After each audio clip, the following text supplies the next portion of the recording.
Hello and welcome back to my channel. In this video I thought we would make a pair of earrings. I have already worked the clay and now we have to shape it. This project is more complex and we will have to bake the clay several times in several stages, and you will see how. So I am cutting circles and placing them in these little trays made from beer cans, because I want them to have a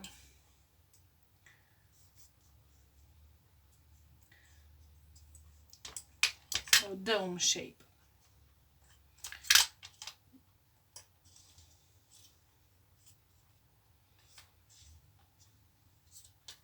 I want them to stick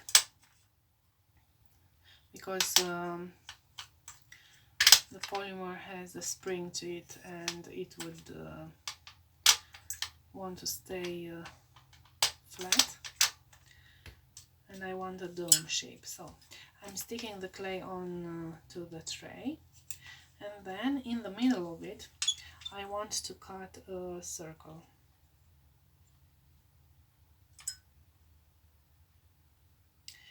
We have to make 4 such pieces.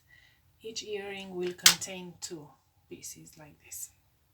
So this is one of them, and now I will make 3 more. Then I will bake them and I will see you afterwards. As I have told you before, Fimo clay bakes at 110 degrees for 30 minutes if you want a total cure. However, because now we will bake in several stages, I think even 15 minutes is enough. So I will bake it for 15 minutes and then I will see you again. Okay, so now the 4 pieces of clay are baked, and we will assemble together one earring, and then I will do the second one. So I am taking 2 pieces of clay out of the small trays, and we will not be needing this anymore. And now I have to sand them because they have some rough edges.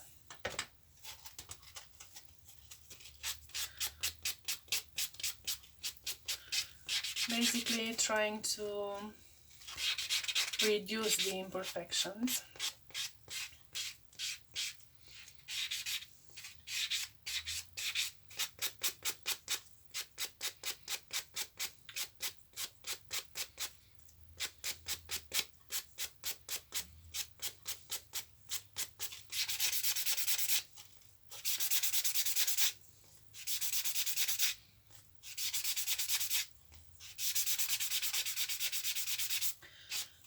The clay is softer now than usually because we only baked it for 15 minutes.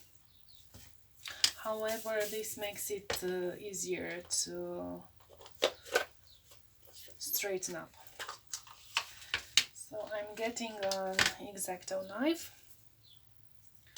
and go inside and take off any imperfections that I have here. They are from cutting with the tools, because the clay is soft. When you press down the cutting shape, it always leaves an imperfect edge, and we have to sand the imperfections. So this is one. Make it as round as possible, and then the other one.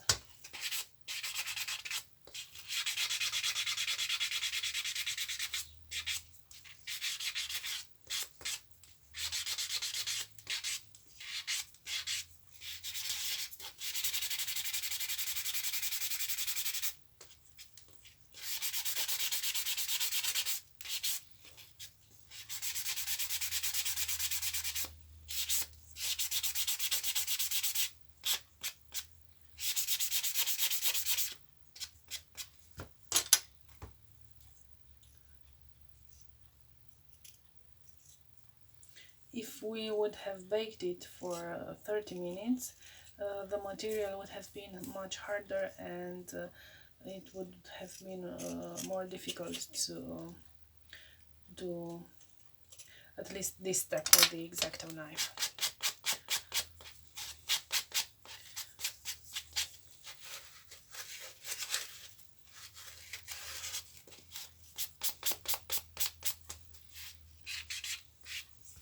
So now we have two pieces and we have to stick them together. Just let me rub them with the towel a bit to get the dust off.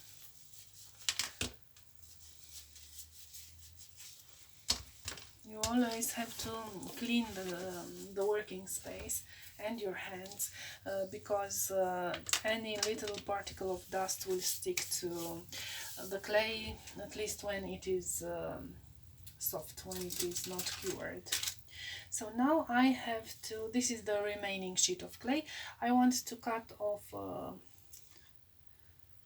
little strand and you will see why. And I also need to make a little ball. We will connect the two pieces like this, make them stick, and I have to attach an eyelet from which we will make the earring drop from the ear. So we will have to attach the earpiece to it. And for this I also have to look for such an eyelet.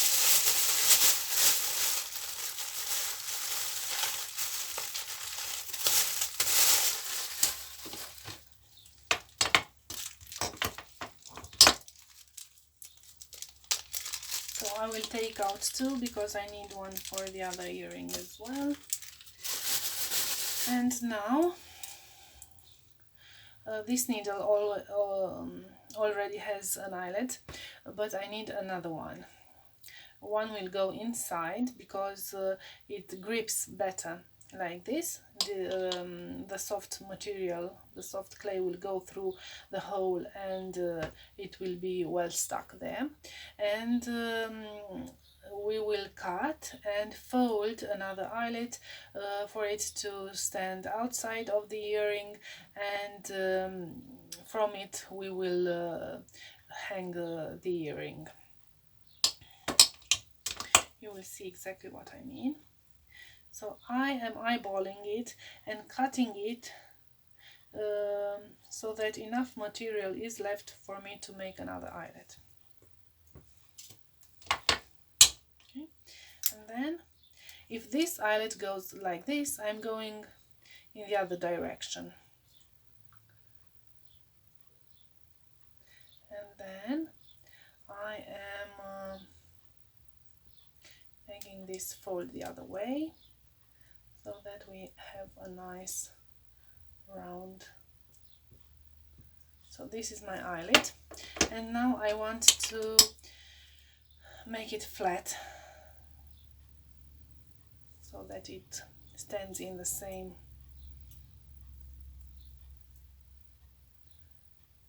plane as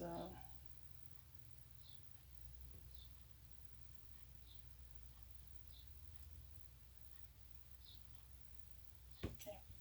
So this is what I mean. Basically it's the infinity sign, or an 8. You want to make an 8. Okay, so we have this piece, we have the strand, and we have the little ball of clay. Now I need some liquid clay.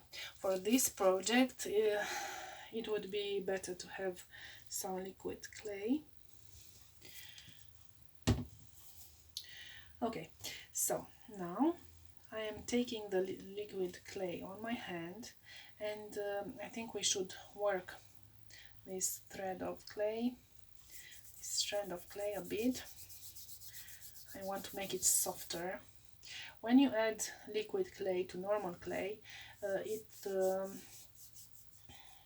makes it softer, less solid, and if you add very much liquid clay, it will tend to dilute your clay, and basically you can go to extremes with it and make it into a cream, so it kind of also dissolves the clay. I don't know what it contains or what the chemistry behind it is, but this is how it works. So I am putting this all around.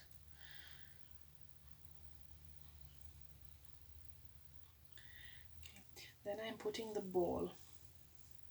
It doesn't matter because it's a circle, and we will place it somewhere that will become the top of the earring. And then I am getting the other one as well, and I'm rubbing liquid clay around it. When you will bake it, it will harden, and it will go transparent, so you will not see it.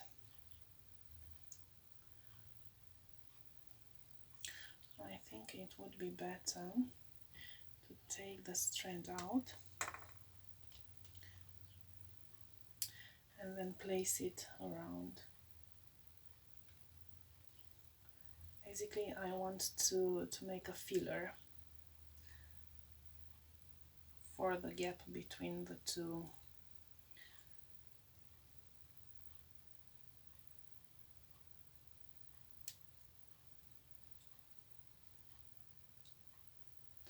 Pieces. I hope you can see what I'm doing and I'm not outside the filming range.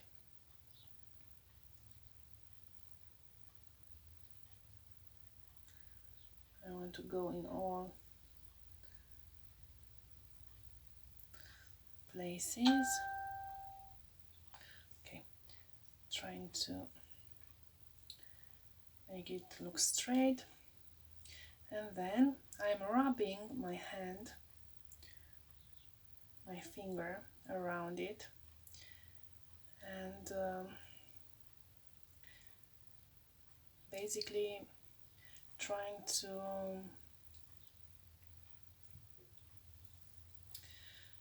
get the soft clay in the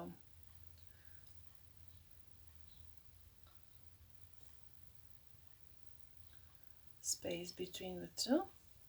And if you work this quite a bit, you can make a seamless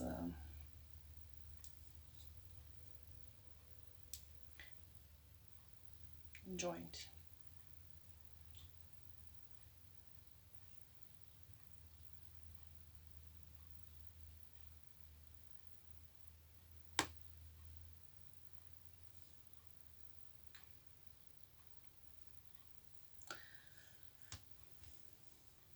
You have to work quite a bit for it.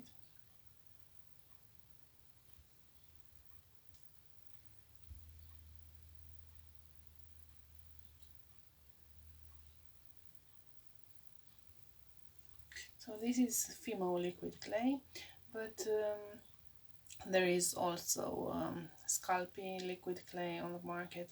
Basically, with what clay you usually work, you should also look for the liquid one.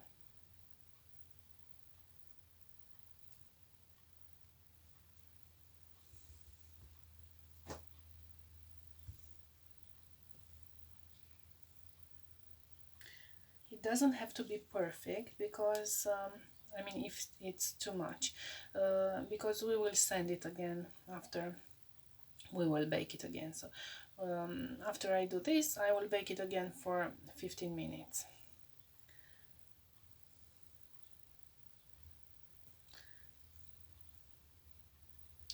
And then I will see you again.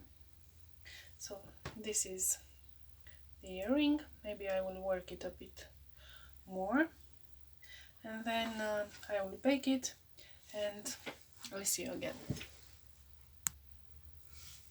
Okay, So the two earrings are baked, and now I have to sand them to get rid of the imperfections.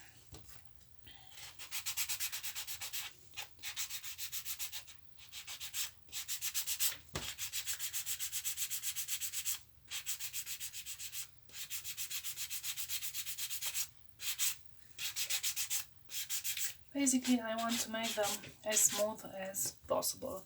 I will continue doing this and then I'll be back. Okay, so our earring is all nice and clean without any imperfections. Now, if you have seen my previous videos, I have one inspired by girl profiles drawn in ink on old paper from a book, and then stuck on craft paper, and I really like that old vintage look. So I'm trying to recreate this on clay. I'm taking my stamp and I am inking it in Stay Zone ink, which is a permanent ink based on alcohol, and this is Hawaii Blue. So this is to simulate the fountain pen ink, only that this is permanent and will not run. I am applying it with my hand and not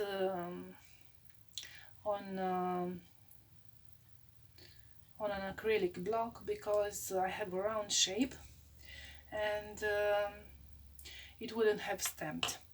And then,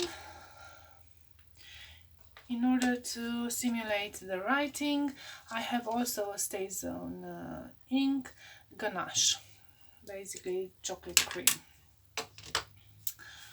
And this is an unmounted stamp that my husband glued for me on a piece of wood. This will be more difficult to apply because my earring is round, it's like a dome, and this is straight, but we'll make it work. So now I have some writing on it, and then to simulate the color of the old paper and the craft paper, just let this dry a bit. I will use patina. This is a bitumen based aging kind of cream paste. Okay, and first of all I am applying it with a brush here and there. I don't want a plain look.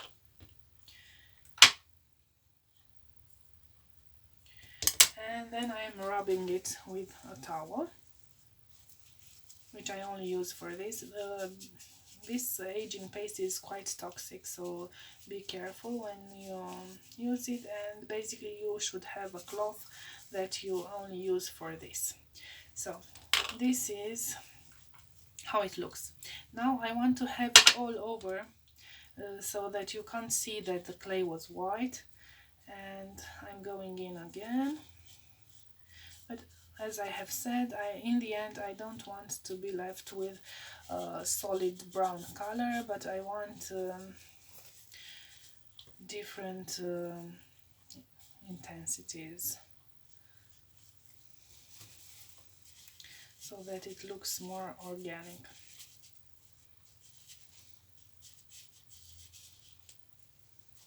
And I'm also putting my finger inside so that the edges are also covered. And then here, where it will hang near the eyelet, make sure you can't see the white. So this is pretty much it.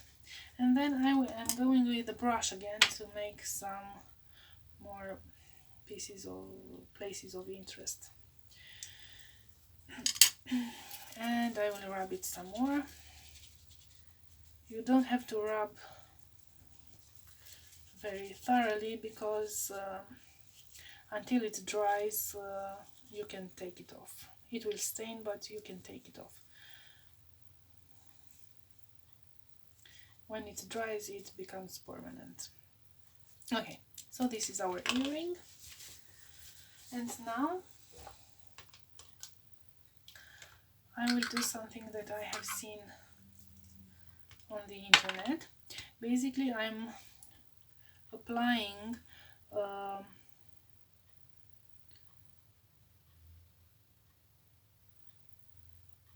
everywhere liquid clay.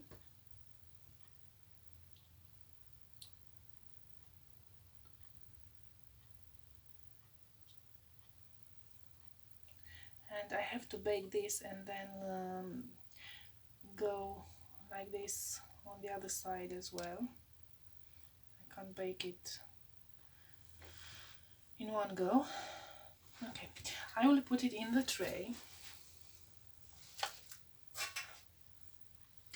near the other earring, and then I will put baking powder on it,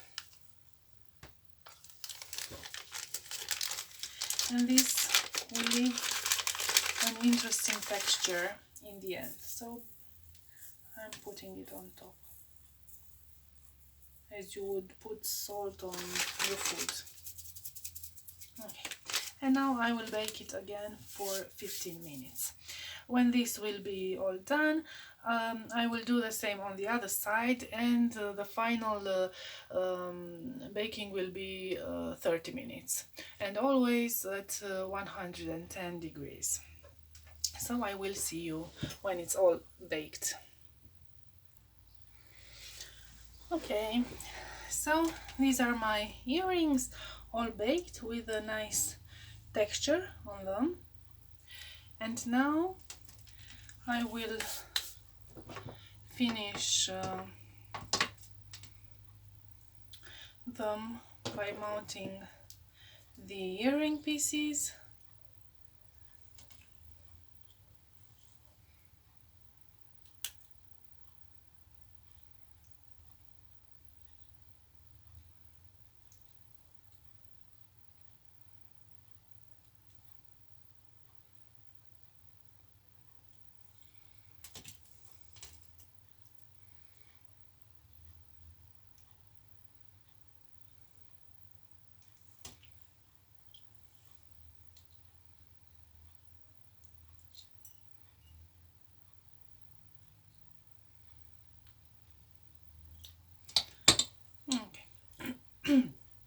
And now I'm thinking of glazing them with a scalpy setting glaze, and I think that our project is done. I hope you liked it. You will find the earrings on my Etsy shop if you are interested. If not, you don't have to go there, but maybe you will give this project a try. Watch the next episode to see how I made a special box for these earrings, and together I think they make a nice gift. So stay tuned for the next episode. Have a nice day. Bye.